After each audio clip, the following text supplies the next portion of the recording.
26. Mendengar perkataan Tuan Smith yang ingin tetap merahasiakan identitas Jerry sebagai tuan muda dari keluarga William membuat Draco merasa sangat lega. Tuan Smith berpandangan jauh dan bijaksana. Jujur saja walaupun tuan muda masih sangat muda, namun untuk kemampuan bela dirinya saat ini, sangat sedikit anak muda yang seusia dengannya yang mampu menjatuhkannya dalam pertarungan yang adil. Namun untuk saat ini bersembunyi dalam kegelapan adalah sesuatu yang tidak buruk. Sebelum Jerry membuat keputusannya besar, saran saya adalah agar dia mempelajari tentang musuhnya terlebih dahulu secara detail. Karena walaupun bagaimanapun, dalam situasi saat ini bisa dikatakan bahwa Jerry sangat diuntungkan. Anda dapat mengamati musuh Anda dalam keadaan ini, sedangkan musuh Anda tidak menyadari siapa Anda sebenarnya. Jadi manfaatkan situasi saat ini. Kumpulkan informasi secara menyeluruh tentang lawan Anda. Ketika waktunya tiba, berikan pukulannya, matikan secara tidak terduga. Saat itu terjadi lawan yang tidak menyangka, kemungkinan akan terkejut dan mentalnya akan sedikit goyah. Biarkan dia terlena dengan kemenangan semu selama 22 tahun ini. Dengan begitu tingkat kewaspadaan musuh akan semakin longgar. Berikan serangan ke setiap lini, persempit ruang geraknya lalu cekik, sampai dia benar-benar kehabisan napas. Dengan begitu mereka akan kelabakan menyadari kekuatan mereka telah banyak berkurang. Setelah itu Draco memandang ke arah Tuan Smith. Sebelumnya saya minta maaf Tuan, jika saya diberi kesempatan untuk memberikan sedikit masukan. Lanjutkan perkataanmu Draco, saat ini aku mendengarkan, kata Tuan Smith memberikan kesempatan kepada Draco untuk melanjutkan gagasannya. Jika Tuan ingin memindahkan seluruh aset Smith Group Company kepada Jerry, namun di saat yang sama bahwa Tuan ingin menyembunyikan identitasnya, maka saran saya adalah harus membuat beberapa rekayasa untuk mengelabui publik. Teruskan Draco, saya semakin berminat mendengarnya. Draco pun membungkukkan sedikit badannya, masih dengan sikap hormat. Maksud saya adalah, Tuan Smith berpura-pura telah menjual seluruh aset Anda di Star Hill. Perintahkan Presiden Barry untuk berpura-pura melakukan konferensi pers dan undang awak media sebanyak mungkin. Ketika berita ini menyebar, kemungkinan besar semua elit bisnis akan bertanya-tanya siapa miliarder baru yang sanggup mengakuisisi embrio kekuasaan Anda di Star Hill. Ini akan memancing harimau keluar dari sarangnya. Berita ini pasti akan membuat gempar karangan Metro City, dan ketika banyak pihak ingin mengetahui siapa orang kaya yang telah mampu mengambil alih di perusahaan Anda di Star Hill, maka Anda tinggal mengatakan bahwa Anda tidak memiliki kualifikasi untuk membeberkan identitas orang tersebut. Saat itu, kita akan melihat pihak mana yang akan turun gunung terlebih dahulu. Saat itu terjadi akan lebih banyak kalangan bisnis yang akan mengarahkan pandangannya ke arah Star Hill ini. Kau harus mampu mengambil kesempatan baik jika saat itu terjadi, Jerry. Draco mengingatkan pada Jerry, ini adalah kesempatan bagimu untuk mengenal siapa lawanmu. Dan juga ini adalah kesempatan bagimu untuk meluaskan pergaulan di kalangan elit bisnis di negara ini, bahkan sampai ke luar negeri.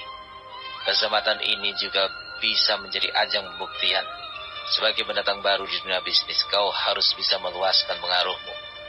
Ketika pengaruh yang kau miliki semakin kuat, maka ambil kesempatan itu untuk mengikis sedikit demi sedikit kekuatan yang dimiliki oleh keluarga Patrick. Tuan Smith saat ini sedang mencerna gagasan yang diutarakan oleh Draco. Jauh di dalam hatinya dia juga mempunyai pemikiran yang hampir sama. Jika dia tetap bersikeras mengistarkan bahwa Jerry adalah cucunya dan tuan muda dari keluarga William, maka keluarga Patrick tidak akan segan-segan menggunakan segala cara untuk menyingkirkannya. Ini karena mereka akan menganggap bahwa usaha mereka untuk memutus garis keturunan keluarga Smith dan William benar-benar belum tuntas. Dan selama kedua keluarga itu masih memiliki Jerry sebagai penerus keluarga, mereka pasti akan menganggap Jerry adalah duri dalam daging yang harus disingkirkan. Ketika itu terjadi, maka tindakan untuk melindungi Jerry tidak akan bisa membantu terlalu banyak. Setelah berpikir cukup keras, akhirnya Tuan Smith pun membuka suara. Barry, dengarkan perintah dariku. Barry pun maju selangkah dengan sikap hormat. Barry menunggu instruksi dari Tuan Besar. Atur persiapan untuk besok. Segera buat pengumuman bahwa keluarga Smith telah menjual seluruh aset dan properti milik perusahaan yang berada di Star Hill. Sewa juga para buzzer untuk membanjiri laman sosial dan berita-berita online untuk mencakup banyak orang tentang berita ini. Suruh mereka membuat berita tentang Tuan Smith telah menjual seluruh asetnya yang berada di Star Hill kepada seorang lelaki misterius yang untuk saat ini belum mau menampakkan diri di depan publik. Suruh juga mereka membesar-besarkan tentang kekayaan yang dimiliki oleh lelaki pengusaha misterius itu. Pastikan beritanya menjadi viral agar banyak pihak yang merasa penasaran siapa sebenarnya penguasa misterius itu. Dengan ini mereka akan menjadi penasaran dan akan mengirim mata-mata mereka untuk menyelidiki berita besar ini, sekaligus mencari informasi siapa pengusaha kaya tersebut. Setelah memberikan perintah kepada Barry, Tuan Smith pun kembali menatap Jerry. Cucuku, untuk sementara ini kau jangan kembali dulu ke keluarga William. Ini bertujuan agar keselamatanmu tidak terancam. Walau bagaimanapun aku merasa curiga tentang adanya pengkhianat di dalam keluarga itu. Tapi kau jangan khawatir. Aku akan mencari cara untuk mempertemukan dirimu dengan kakekmu dari pihak ayah. Tapi untuk saat ini kau harus lebih dulu membiasakan diri sebagai bos di sebuah perusahaan dengan nilai pasar puluhan miliar US dollar. Kau harus menunggu dengan sabar. Saat waktunya tiba, aku akan menjemputmu untuk bertemu dengan kakekmu Tuan William secara rahasia. Cucuku, sebelum kita berpisah, tinggalkan informasi kontakmu agar aku bisa dengan mudah menghubungimu jika ada hal-hal yang perlu kau lakukan. Mendengar bahwa kakeknya menginginkan nomor teleponnya, Jerry hanya bisa tersipu malu. Maafkan saya, kakek. Saya beberapa bulan ini tidak memiliki telepon genggam. Ini karena telepon genggam yang lama sudah terlalu tua dan telah rusak. Jerry tersenyum pahit. Mendengar pengakuan yang sangat lugu dari Jerry membuat Tuan Smith merasa sangat iba melihat cucunya. Cucuku yang malang. Aku tidak dapat membayangkan betapa menderitanya dirimu selama 22 tahun ini. Percayalah bahwa aku kakekmu akan menebus semua penderitaan yang kau alami selama ini. Aku akan mengejar ketertinggalan ini. Dan akan aku pastikan bahwa sebentar lagi kau akan menjadi raja di Star Hill ini. Oh, baiklah. Tidak apa-apa jika kau tidak memiliki telepon genggam. Besok Barry akan mengurus semua keperluanmu. Setelah itu Tuan Smith menatap Draco dan menepuk pundaknya. Sudah saatnya kau keluar dari tempat persembunyianmu ini. Seekor singa sepertimu tidak pantas berasa di kandang domba seperti ini. Walau bagaimanapun kau telah mengurus dan membesarkan Jerry dengan susah payah. Dengan ini aku sebagai kakek secara pribadi mengucapkan ribuan terima kasih padamu. Kau tidak perlu lagi merasa bersalah atas apa yang menimpa menantuku Wilson. Kau telah menebusnya dengan sangat baik. Sebagai bentuk dari rasa terima kasihku kepadamu, maka terimalah penghormatan dariku. Setelah selesai berbicara, Tuan Smith langsung mengepalkan tinju dan ditutup dengan tangan kiri. Orang tua itu lalu membungkuk di hadapan Draco. Draco yang melihat adegan itu merasa terkejut bukan main. Dia lalu buru-buru menghalangi Tuan Smith untuk melakukan tindakan seperti itu. Tuan, jangan lakukan ini. Sumpah demi ibuku, jangan lakukan ini, Tuan. Bagaimana seorang yang kasar dan rendah seperti saya dapat menerima perlakuan seperti ini dari seorang yang sangat dihormati oleh majikan saya? Ini terlalu besar bagi saya, Tuan. Saya melakukan semua ini atas dasar sukarela. Bagaimanapun Tuan Wilson adalah dermawan bagi saya. Jika bukan karena kebaikannya, maka sejak kecil selembar nyawa saya ini sudah lama terpisah dari raga.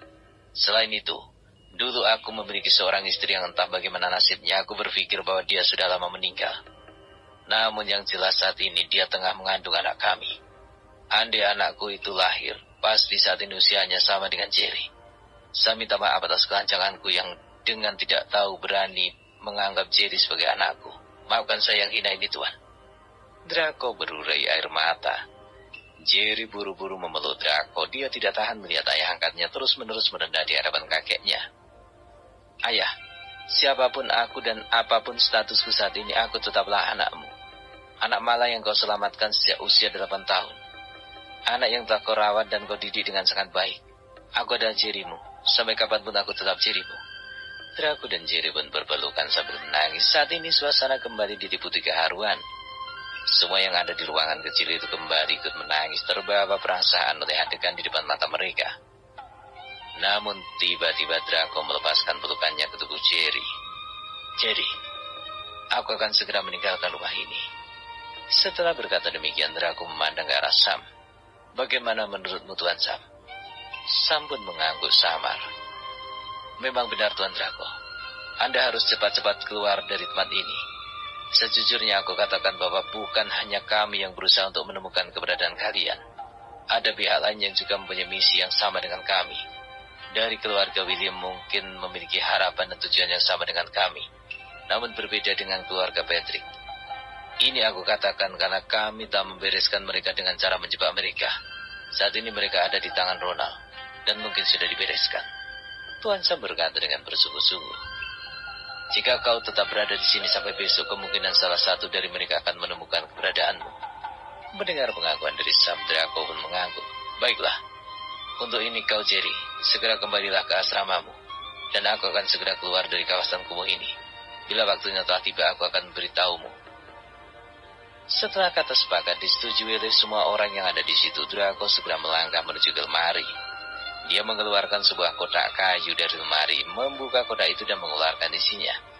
Kini tangan Draco telah terlihat sepasang pakaian berwarna hitam pekat, sebilah pedang lentur yang bisa dililitkan ke pinggang, dan sepasang sepatu hitam ala ninja, yang ujungnya terdapat sebuah pisau yang sewaktu-waktu jika terdesak dapat digunakan sebagai senjata, dan beberapa alat senjata limpar lainnya. Draco segera masuk ke kamar untuk berganti pakaian. Tidak lama kemudian dia keluar, dan kini semua orang merasa keheranan melihat perubahan yang sangat drastis pada diri Draco. Kecuali Sam, yang lain semua seperti melihat seorang master seni bela diri tingkat atas. Sam yang pernah bentrok dengan Draco segera menghampiri. Draco, sang penguasa kegelapan telah kembali. Selamat terlahir kembali ke dunia ini, kata Sam sambil menepuk-nepuk benda Draco. Mendengar perkataan Sam, Draco hanya tersenyum masam. Sam, kau terlalu memuji. Aku masih dapat melihat dengan jelas merasakan sakit saat kau meninju wajahku. Itu sangat menyakitkan. Hah, kau juga sama. Aku masih dapat merasakan dengan jelas rasa sakit di pinggangku saat menerima tendangan waktu itu. Itu terlalu keras yang pernah aku rasakan, kata Sam tersenyum pahit. Lalu mereka berdua saling berangkulan, bergandengan tangan dan melompat seperti anak kecil. Mereka berdua lalu tertawa terbahak-bahak, dan saja suasana haru dan sedih yang tadi tercipta berubah dengan sangat cepat oleh tingkah mereka berdua. Melihat kejadian spontan yang mereka lakukan membuat semua yang ada di tempat itu saling bertukar pandang dan sama-sama tertawa melihat tingkah mereka. Untuk Barry dan Tuan Smith, mereka sangat mengenal siapa Tuan Sam dan juga sangat paham watak Draco.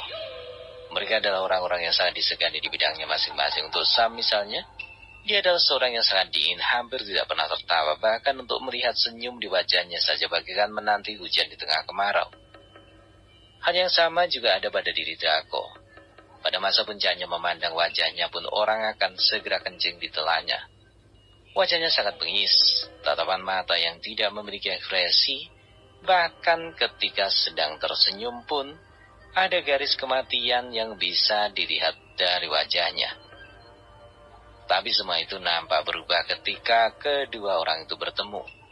Walau di antara mereka pernah terlibat bentrok, namun mereka sama-sama tahu bahwa mereka berada di posisi yang tidak bisa disalahkan.